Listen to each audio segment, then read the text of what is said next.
also had cases where, children are being defiled by people they know, because now they are spending so much time together, or you leave a child under the care of someone you trust to mind them as you go out there and hustle. And this person is taking advantage of the child, behind your back. Part of the darker side of human beings. Generally speaking, a lot of children still previously are abused by their caregivers. But now that there is a lot more idleness, people are more at home, children are at home, then the people who take advantage of children have a bigger opportunity. The people who protect the children have less of a chance of being able to do this because of the restricted movement. We have the curfews, we have, for example, I don't know, children's services, how well they are working given this pandemic, how easy it is to report and for the police to come and take care of a child. We know that both the protection and the abuse have, protection has gone down, abuse has gone up. It is part of the darker side of human beings that they are going to prey on the weak, and it's not just men who abuse. We've also had cases of women who also abuse the children, not just physically but also sexually, taking advantage of them. It is a hard time in that regard, and if you have a pedophile in the household that you don't know of or you know of, it's very hard. I mean, it takes a lot of courage to be able to do what needs to be done. Right. We've seen in the news cases of parents who've taken the lives of their children, and a common thing that I have had in the unfortunate cases is, I go to a place where I'm a single mother. In the case of women, I'm a single mother. I have children to take care of. I no longer have a job, so what's the point of having them around? This points to maybe mental illness even before COVID. Yes, when we take a snapshot of that lady's life, which is we didn't know about her before, but we only know her after what she did, and we concentrate on that act. We don't see what else is there. I think there's a lot more to that story that meets the eye. I think one of the things that we as people need to be cognizant of is that there's a lot of mental illness within the community. And just because somebody is walking and talking and dressing normally, doesn't mean that they are completely with it. And there's a lot of mental health illness, and this stress around how to cope, this stress around how to survive, compounds that. People with already an underlying mental illness, should it be, for example, even depression that's not yet clinical, or anxiety levels which are not, they are there, but they're not being, they're not bad enough for you to get medicine or go to see a doctor. This make a person less better, can I use the word? Less likely to deal with stress in a healthy way. They're already making a person not be able to manage their stress. They make affect a person in a way that they're not able to plan how to manage stress. So the person already begins at a negative. When COVID hits, it puts him another 2 or 3 steps negative. So they're very likely to break down and do things that we have seen being done. But do you think, Francis, that there are cases where mental health or mental illness can be used as an excuse? Because sometimes you hear people say, we also have stress. We also maybe as single parents taking care of our children. We've not turned on our children in the same way.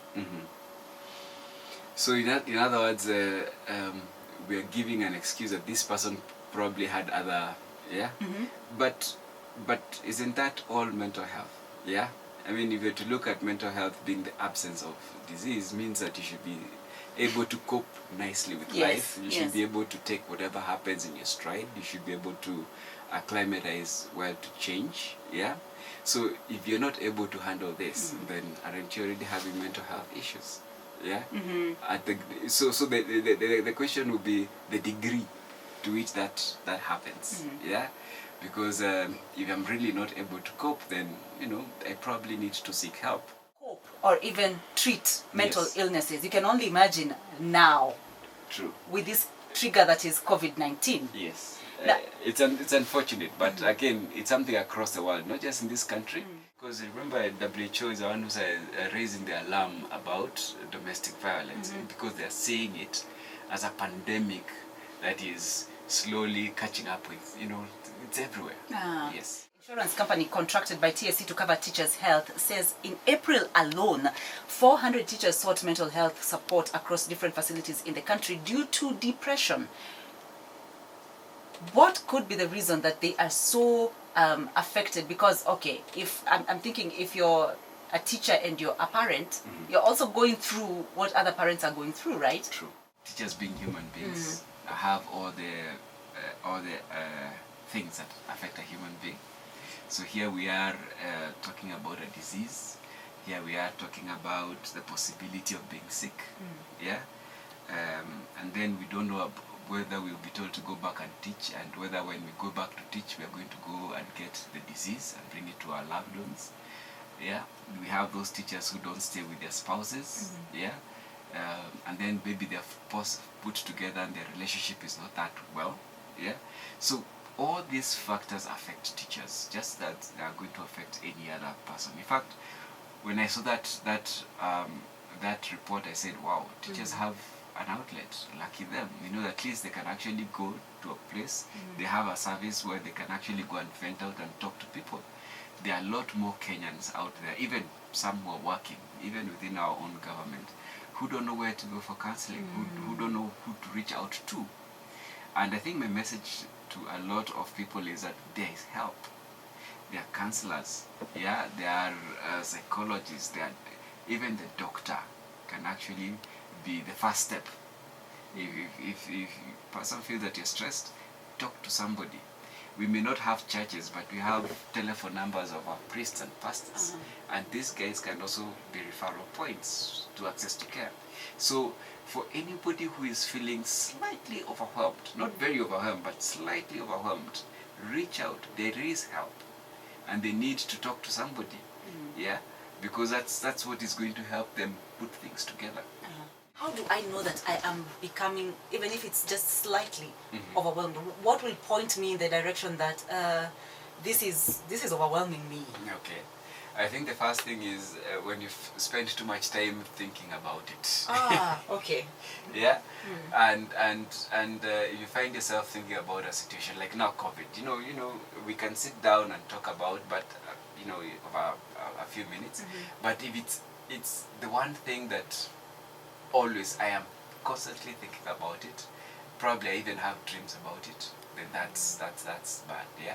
If we notice changes, especially in our sleep patterns, we wake up feeling a bit more tired than we usually. When you wake up, you're supposed to feel refreshed. Yes. But when you wake up and you're feeling a bit tired, that means you're not getting enough sleep. It means that there's something on your mind, as you sleep. So changes in appetite, but that when you feel you don't have the energy to start something, that you only want to sit down and you feel helpless, those are symptoms that you're already very overwhelmed. Yes. We have seen certain companies telling employees that they are laying off, that your position has been declared redundant, but we are offering these counseling services. And the reaction of many is that people feel that that's a bit condescending, that you're sending me away and you also want to counsel me on my way out. Yes.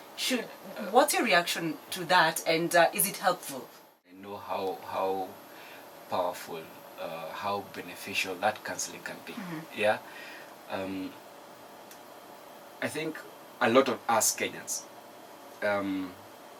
get into this place where once we have been employed, we don't ever think that that job will ever come to an end. And it's not just an end because I retire, but jobs do come to an end. Companies fold, things change. That whole aspect, a lot of us never plan for that particular place. Even retirement alone, people don't plan for retirement.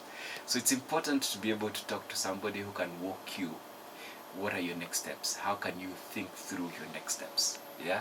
So it's important for people who are suddenly terminated to actually look for a counselor and talk to them, or a psychologist, to actually plan what is going to happen thereafter.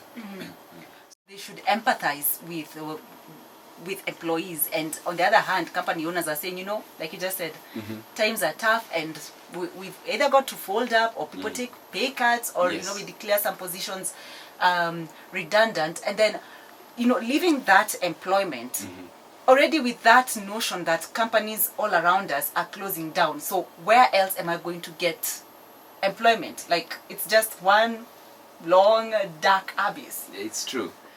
If you have a positive mind, if let me use that word, term, a positive term, then you wake up and you want to do something. Yeah. If you're feeling overwhelmed, then that makes you feel powerless and makes you not even look for the opportunities out there. I don't know whether you've noticed, for example, online, how many other new people are beginning to sell things online. Yes. Yeah. So we know, for example, that as part of the COVID effect, online shopping is going to increase. Yeah. That deliveries are going to increase. Yeah. That there are certain spheres that are actually impacted positively. Yeah. So if I do not think about these areas, then if I do not have the space in my head to think what else can I do, then even these spaces, even these areas are closed off to me. Yeah. That whole aspect of being able to network with people, either online or just calling people and figuring out how can we help each other begin something. Yeah.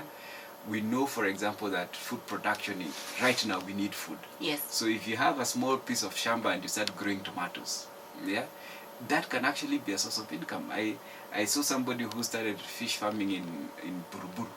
Yeah. I mean, you have to be creative, and you can only be creative if you give yourself space in your head to actually think, what else can I do? Yeah. Even those sources of avenue and of earnings, become closed off to you. What would you recommend that we do through this time? Because whatever the president says, COVID-19 is going to be with us for a while. So how do we get through this? Please remember, we have to take care of ourselves. Yeah, we only have one body. We only have the brain in our head. Yeah. We need to take care of ourselves. So protect ourselves. Take all the measures that our ministry has still told us to do. Wash our hands constantly. Yeah. Keep social distance whenever we're out in public. Wear our masks. Yeah. As much as possible. Let's minimize interaction. Let's minimize transport as much as possible, and let's do this deliberately. Yeah. It's not something that we need to be forced to do, but let's proactively, if we need to go out, we only go out only when we need to. Yeah. On top of that, let's boost our immunity in our various ways. Let's eat better. Yeah. We now have, I hope, a chance to take a bit more lemons, a bit more, ginger, vitamins and ginger. Those little things. Let's do that actively. And we need to make it clear, we're not saying that these things cure COVID. No, we are saying they boost our immunity. They boost our immunity. Yes. Let's get into an exercise regime, whereby we also exercise ourselves. Take a break, either take a walk, start doing the press ups and the sit ups in the house, because again that sharpens our minds. Yeah. At the same time, let's keep in touch with those people whom we love. Let's keep checking up on our friends. Let's keep checking up on our relatives wherever they are. We may not be able to send them a meal, but believe you me, just being able to tell somebody, hi, how are you? I'm thinking about you. It goes a long way in ensuring that we all keep a positive mental attribute. Yeah. Let's keep talking. We may not have the chamas, that we used to go to, or the local pub where we used to go and talk about football, but you can reach out in other ways and still talk about these things that keep us going. And also let's not think about what else we can do for our incomes. Let's not get stuck on things like a job only. Yes. This is a time to think about a side hustle. Yes. And grow different skills. Grow different learn and grow in different ways. Yeah. So this is, if we use this time like that, then in a sense, every cloud has a silver lining. Yes, we can always grow and develop ourselves one way or another. That's Francis Kathambana, clinical psychologist and marriage coach, giving us tips that you and I can use to go through this COVID-19 pandemic, and especially in terms of mental health, remaining alert and focused. Like you said, the box no longer exists. Yes. The way we put ourselves in a box, now we're in a new normal. The box no longer exists. We'll have to think way outside it. Way outside it. I truly have enjoyed the conversation this morning, and I sure hope that you did.